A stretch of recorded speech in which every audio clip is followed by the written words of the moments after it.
The secret societies know that if they show their signs everywhere, then it becomes so normal to the people so that no one notices the reality of it. Because if something becomes so obvious, it will become common and no one would take it serious.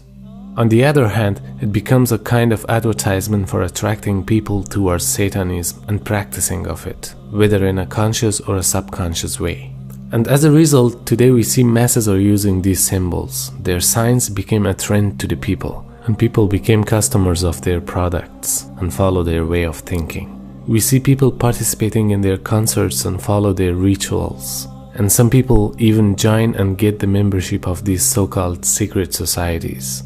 So it's a successful way of deceiving people to promote their ideas in an obvious way rather than being secret and silent. And for that they don't hesitate to use any tool that's useful for attracting people.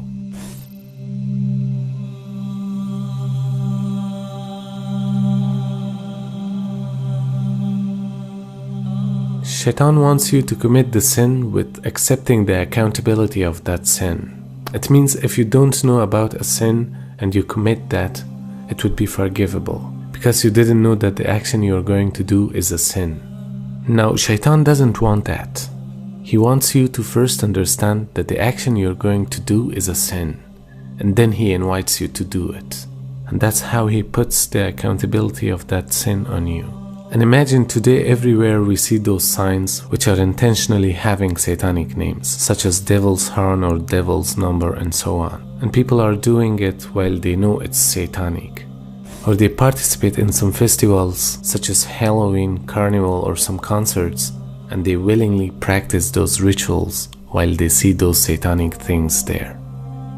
They see those satanic signs and messages inside games or songs, and they still hear those songs and play those games.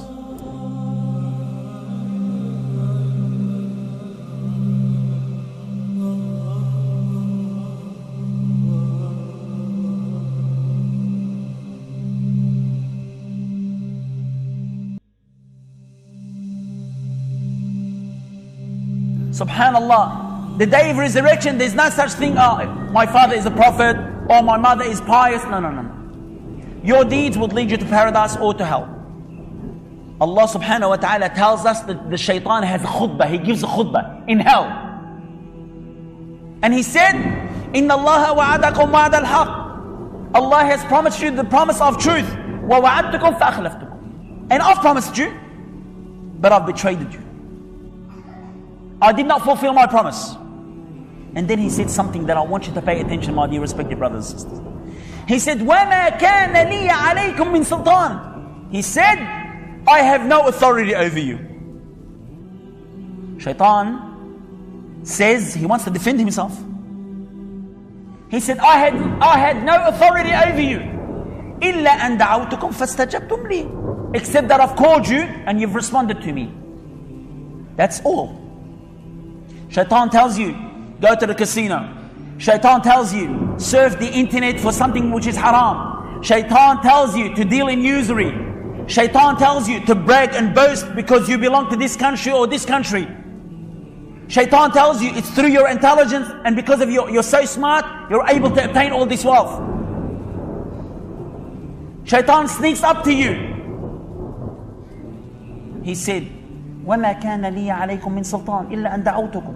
I had no authority over you. I have no control over you, except that I've called you and you've responded to me. فَلَا تَلُومُونِي وَلُومُوا أَنفُسَكُمْ. Then he said, blame me not. Don't blame me, but blame yourself.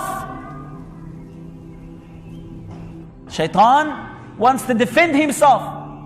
I had no authority over you, except that I've just called you and you've responded to me. Blame me not, but blame yourself.